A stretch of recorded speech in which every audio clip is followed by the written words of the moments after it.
Coach Mazurski. Yeah. How was he a tough guy?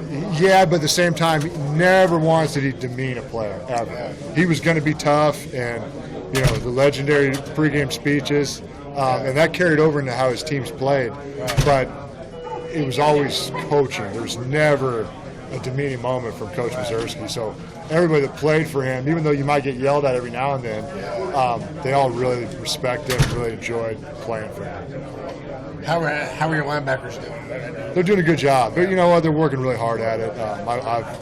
I've been really pleased with how they're approaching everything on a day-to-day basis. I mean, a lot of things we're going to get better at, but as far as putting in the work, I've been very happy with it. Can you see a depth chart starting to form a little bit? A little bit, yeah, a little bit.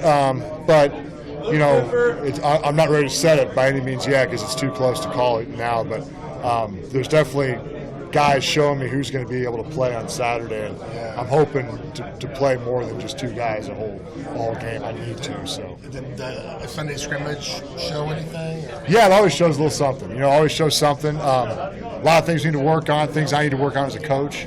That's one thing you always got to be hard on yourself. I always tell my guys, it's your tape, you sign a signature on it, and I'm no different than them. So we looked at it really, really hard, and we're going to learn from it. And I'm excited to get back out of scrimmage again. So. Any names pop out on Sunday? Or? No, I'm not ready to give any names yet. But I just tried. Yeah, I know. It's good. You tried to backdoor in there, but it was good and bad, and we're going to learn from it. So, but I have been pleased with it. After those top three linebackers, though, who would be kind of the guys battling for that fourth spot if you're kind of trying to figure out?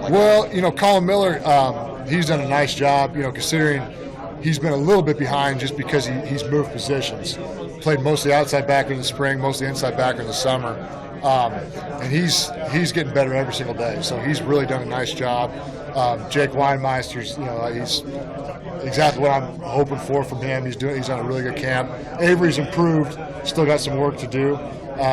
So there's, starting to separate themselves a little bit, but that's still to be determined. I know they're young walk-on guys, but Joey Johnson and Cassidy, are they guys for the future that could help Nebraska? Sure, someday? I really think so. I think Chris is a blue-collar type who's excited to put the work in, do whatever you ask of him, and I think Joe's got a ton of potential. Joe's surprisingly didn't get very recruited. I would have thought he would have been a more highly recruited guy, being that he's a big, tall, rangy, athletic kid. I think he has a ton of potential as well. So I've been happy with both those guys in camp too.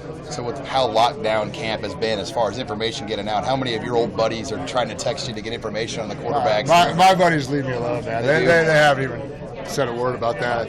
Had a couple text me about Grateful Dead T-shirts and stuff like that, but they nobody drops the who's the quarterback text. Nobody's into that. It's funny. My buddies all got too many little kids, I think, right now to worry about that. So they'll show up on game day and just have fun like everybody else. This camp in general, is it similar to UCF style? Have you guys tinkered things much since you left UCF? I think we've done a little bit more as far as trying to really be detailed with the amount of time we're on the field. Using the sports science where you have some days you have shorter duration days but higher intensity, some days longer duration, lower intensity. We've really tried to be precise with that. I think UCF was a little bit more standard practice, make sure we get our stuff in, where this one is a little bit more precise when it comes to how long we're on the field and how intense we're going to be. So does that range from like an hour and 40 to 210? What are the ranges? So I think the shortest one we have is an hour and 11, and the longest one's about 210, right about there. So the whole point is to keep your body guessing and to, essentially it's supposed to maximize, your body and make sure you're in as good a shape as you possibly can be, not only now but going into a 12-game season. And that hour and 11 would be after stretch is over, or like? I think after stretch is over. I believe. I got to double check on that, but bottom line is when we go short, we're not out there very long, but we're asking guys to go as hard as they possibly can, and the intensity's got to be peaking right there. I wanted to ask you about Dedrick. He's played a lot of football at Nebraska. He's had just different coaches and things. But what have you seen from Dedrick? What do you like about what he's been able to bring? Number one, extreme intelligence. He's really a smart football player. Really a versatile inside linebacker. He's probably, of all my guys the most comfortable going back and forth playing both positions. And he's a solid football player. I mean, he's nothing necessarily like as far as the greatest tackler or the greatest cover guy, but he doesn't really have a weakness in his game. He can cover, he can make the calls, he can play the run, he can tackle in space, he can tackle in the box. So I've been really happy with him from the moment I've got in here.